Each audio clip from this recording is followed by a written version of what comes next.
네, 뉴스탑10이 선정한 상위권 소식입니다. 1위, 박근혜 대통령 찌라시에 나라 흔들려서야. 6위, 박근령 씨 얘기입니다. 동생은 이젠 다른 가족을 보는 듯하다.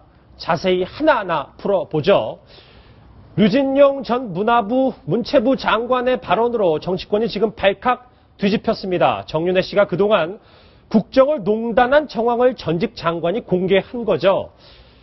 조금 전에 박근혜 대통령이 새누리당 지도부와 만나서 이 문제에 대해 언급을 했습니다. 먼저 그 이야기부터 직접 목소리 들어보시겠습니다. 한 언론이 제대로 확인도 하지 않고 보도를 한 후에 여러 곳에서 터무니없는 얘기들이 계속 나오고 있는데, 이런 그 일방적인 주장에 흔들리지 마시고 검찰의 수사 결과를 지켜봐 주셨으면 합니다. 우리 경제가 한시가 급한 상황인데 소모적인 의혹 제기와 또 논란으로 국정이 발목 잡히는 일이 없도록 여당에서 중심을 잘 잡아 주셨으면 합니다. 그 찌라시에 나오는 그런 얘기들에 이 나라 전체가 흔들린다는 것은 정말 그 대한민국이 부끄러운 일이라고 생각합니다. 네, 조수진 차장. 일단 박근혜 대통령은 터무니없는 의혹이다라고 얘기했는데 국민들은 혼란스럽습니다. 저 얘기를 어떻게 해석을 해봐야 되겠습니까? 네, 대통령은 부끄러운 일이라고 얘기를 했는데요. 저는 오늘 대통령 발언 들으면서 참 참담합니다. 오늘 그 박근혜 대통령이 새누리당 지도부와의 오찬이 예정돼 있다는 소식을 듣고 정말 많은 국민들이 기대했을 겁니다. 과연 이 비선의 국정농단, 비선의 국정 개입 의혹이 얼마만큼 사실인가, 또 대통령이 어떤 이야기를 내놓을까, 굉장히 그 언론부터가 주목을 했는데요. 대통령 발언한 거에 대해서 하나하나씩 좀 따져보겠습니다. 첫 번째는 한 언론이 제대로 확인도 하지 않고 보도한 뒤에 이렇게 얘기를 했는데, 언론이라면 청와대 문건을 만약 입수했다, 그렇다면 기사를 썼겠죠. 그건 모든 언론이 마찬가지입니다. 당연하죠. 그리고 청와대 문건은, 이번에 해당 문건은 청와대 공직기강 비서관, 검찰 엘리트 출신인 조홍천 전 비서관이 지시를 해서 청와대에 유능하다고 파견된 경찰 경정이 작성을 했습니다. 이것을 대통령은 어떻게 찌라시라고 할 수가 있겠습니까? 그렇다면 이 정권의 정보력 자체가 찌라시밖에 안 되는 겁니다. 이 대통령의 말 한마디가 오늘 이 지금 박근혜 정부의 이 국정을 얼마만큼 퇴색시켰는지 대통령이 좀 되돌아봐야 되고요. 세 번째, 대통령은 이렇게 말했습니다. 일방적인 주장에 흔들리지 말고 검찰의 수사 결과를 지켜봐달라. 검찰로서는 정말 당황스러울 겁니다. 어떤 수사를 하더라도, 아무리 열심히 수사를 하더라도 대통령의 입맛에 맞는 찌라시에 불과하는 결과만 내놓을 수밖에 없고요. 왜냐하면 검찰은 대통령의 지휘를 받는 행정부서 소관이기 때문입니다. 그렇다면 이 검찰 수사를 믿는 국민이 어디가 있겠습니까? 이 건은 보나마나 검찰 수사가 진행되는 와중에서도 특검으로 가야 된다는 특검론이 비등할 수밖에 없습니다. 그 정도로 이제 어느 정도 그 앞으로 일어날 일이 예측 가능한 사건이다, 이렇게 보시는 것 같은데, 황순택 기자. 류진용 전 장관 얘기를 해보면 이 자신을 임명한 대통령에게 직격탄을 날렸다라는 얘기로 지금 의견이 많이 분분합니다. 새로운 소식이 또 있다면서요? 네, 그렇습니다. 왜 유진년 전 장관이 이런 얘기를 했을까? 이런 것에 좀 새로운 팩트가 좀 나왔는데요. 이 얘기를 하기 전에 유 전 장관이 과연 어떤 사람인지를 잠깐만 시청자분한테 상기를 시켜드리면요. 말씀하시죠. 유 전 장관이 참여정부 시절에도 이런 인사가 있을 때 그 청와대 명령을 거부해서 당시에 한 386 세력이 배를 째드리겠다, 이런 말을 할 정도로 갈등을 빚다가 나갔고요. 이번에도 박근혜 정부가 이 유 전 장관을 기용한 것은 그만큼 능력이 있고 대가 있기 때문에 기용을 했는데, 이제 와서는 이제 유 전 장관이 이제 좀 배신을 했다, 이런 말을 하는 거는 좀 앞뒤가 안 맞는 말이 아닐까 생각을 하고요. 지금 그 앵커께서 말씀하신 내용은 뭐냐면, 과연 그래도 전 장관이 왜 이런 얘기를 했을까 보면 이유가 있다는 겁니다.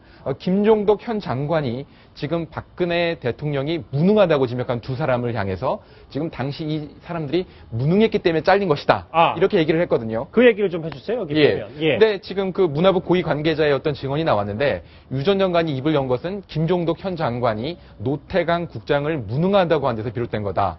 노 국장은 최상위 등급의 평가를 받았고 무리가 있더라도 문화부를 망치게 해서는 안 되겠다는 생각 때문에 저 발언을 한 것으로 보인다. 뭐 사실상 그 배경을 대신해서 설명을 해준 거죠. 유 전 장관이 웬만해서는 뭐 이런 인사 논란에 대해서 가만히 있으려고 했지만 현 장관이 문화부의 핵심 국장을 무능한 사람으로 낙인 찍는 것을 보고 자, 이런 것만은 내가 욕을 먹더라도 문화부를 위해서라도 전 장관을 지낸 사람으로서 막아야 된다. 그런 것 때문에 이런 발언을 했다. 이렇게 지금 문화부 고위 관계자 뭐 어느 정도 상당히 신빙성이 있는 취재원으로 보입니다. 이 사실 조순인 차장, 이 네. 유진영 장관의 이 발언, 직격탄 논란은 사실 큰 흐름으로 보면 이제 정윤의 문건과도 관련이 있을 수밖에 없는데, 이 보면 심판 판정에 불이익을 받았다도 주장했던 문제 때문에 이 국장과 과장이 문책을 당했다고 했다. 그러니까 이 청와대 해명 이 자체를 어떻게 받아들여야 될까요?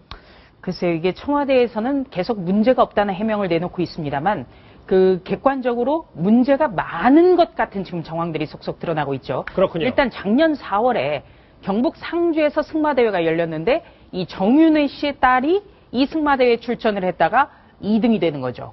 이때 그 심판들이 판정을 잘못했다라는 시비가 일게 됩니다. 예. 그런데 이 협회에서 해야 될 이 판정 시비에 대해서 갑자기 난데없이 다음날에 경찰이 들이닥쳐 수사를 했고요. 예. 네, 그리고 또 문화부에 대한 전방위적인 감사가 실시가 됐습니다.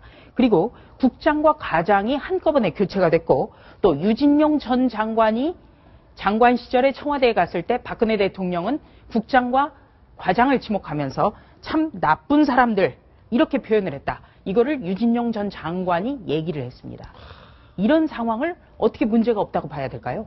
그러니까 어쨌든 아까 문화부 고위 관계자 얘기도 들어보면 그 자리에서 물러난 이 국장 정도는 상당히 문체부에서도 어느 정도 영향력이 있고 본인이 실력이 있었기 때문에 이 자체를 낙마시키는 것 자체는 말이 안 된다라는 게 대부분 한 거고 실력이 없으면 국장까지 올라가겠습니까? 계속해서 이 논란이 불거지고 있는데 이런 와중에 박근혜 대통령의 동생이죠. 박근영 전 유경재단 이사장이 오늘 채널A와 단독 인터뷰를 가졌습니다. 대통령과의 관계 그리고 이번 그림자 실세 논란에 대해 입을 열었는데 먼저 오늘 방송에서 50년 전에 3남매 영상을 보여주면서 그 소감을 물었는데 어떻게 답을 했는지 직접 목소리 들어보시겠습니다. 물론 뭐 어린 시절은 다 어른들의 마음의 고향이라고 하지만 워낙 혹독한 우리가 국민 전체도 그렇고 저 개인적으로도 그런 세월을 너무 오래 겪어서 그런지 담담하게 보게 되는 게 참 제가 그만큼 감정이 좀 메마른 것 같습니다. 네. 꼭 딴 가족들을 보는 것 같은 그런 느낌이 들어요. 네. 청와대에 들어가 보시거나 대통령과 이렇게 연락을 하신 적이 있으세요? 전혀 없습니다. 또 제가 그렇게 청와대에 들어간 적도 없고 우리 형님을 만나뵌 적도 없는데도 그렇게 많은 분들이 그 어려움을 호소를 해오세요. 성공한 그 박근혜 정부가 되기를 간절히 바라는 마음에서 저도 코가 석자지만 네, 원래 자기 머리 못 깎는 거니까 그렇게 대통령이 되신 분의 입장에서는 그런 걸 생각 안 하실 수 없겠죠. 근데 주로 이제 그렇게 아까도 역대 그 전직 대통령 분들의 가족분들 얘기도 하셨지만 그 주변에서 그 가만히 놔두지 않는다는 거 아시죠? 그 상황을 너무 잘 알기 때문에 저도 많이 조심하고 있습니다. 좋은 일 하려다가 또 혹시 구설 될까 봐서 좀 이상한 말씀이지만 그 자리는 사사롭게 뭐 거래하는 자리가 아니기 때문에 처음에는 좀 왜 이런 거를 좀 해결하고 싶은데 왜 이렇게 연락도 안 되시고 그럴까 하지만 어떻게 보면 이걸 잘 전화위복으로 활용할 생각입니다.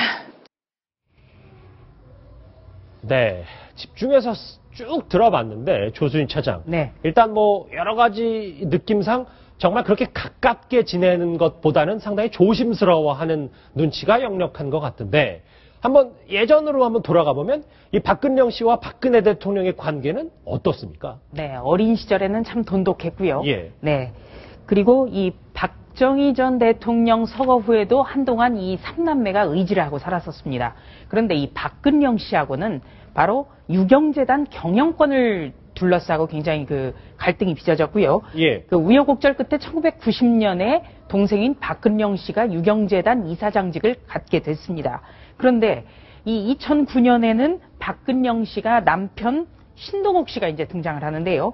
이 신동욱 씨가 박근혜 대통령을 비방하는 글을 무더기로 게재하면서 1년 6개월의 실형을 선고를 받게 됩니다. 그러니까 이 유경재단 경영권을 둘러싸고 1990년부터 소원하다가 그 박근영 씨의 남편 신동욱 씨의 이 비방 문제가 결정타가 돼서 지금은 전혀 왕래가 없는 걸로 알고 있습니다. 일단 지금은 왕래가 없다.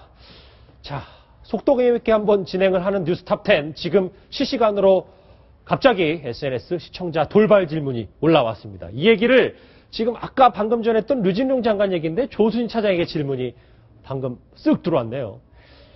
류진룡 장관의 인터뷰를 배신으로 보는 시각, 그러니까 전직 장관의 하극상으로 보는 시각과 이 국민의 알거리를 확인해 주는 것도 공복의 자세, 그러니까 이게 지금 나라 발전에 이바지하는 자세라고 보는 이 두 가지 중에 어떻게 우리가 해석해야 되냐. 질문이 상당히 날카로운데 네. 조순신 차장 어떻게 답변할지 궁금합니다. 네, 일단 그 유진룡 장관의 언론 인터뷰 내용을 그 종합해 보면은 크게는 두 가지로 압축이 됩니다. 첫 번째는 박근혜 대통령이 그 교체된 문화부의 국장과 과장에 대해서 청와대로 장관을 불러서 참 이 사람들 나쁜 사람들이다 이렇게 얘기를 했다는 거고, 두 번째는 박근혜 정부 그 중반에 임명된 김종 2차관이 이제만 청와대 총무비서관을 등에 업고 인사 장난을 치고 있다 이런 폭로를 한 게 두 번째입니다. 예. 자, 그렇다면 많은 분들이 이렇게 느낄 겁니다.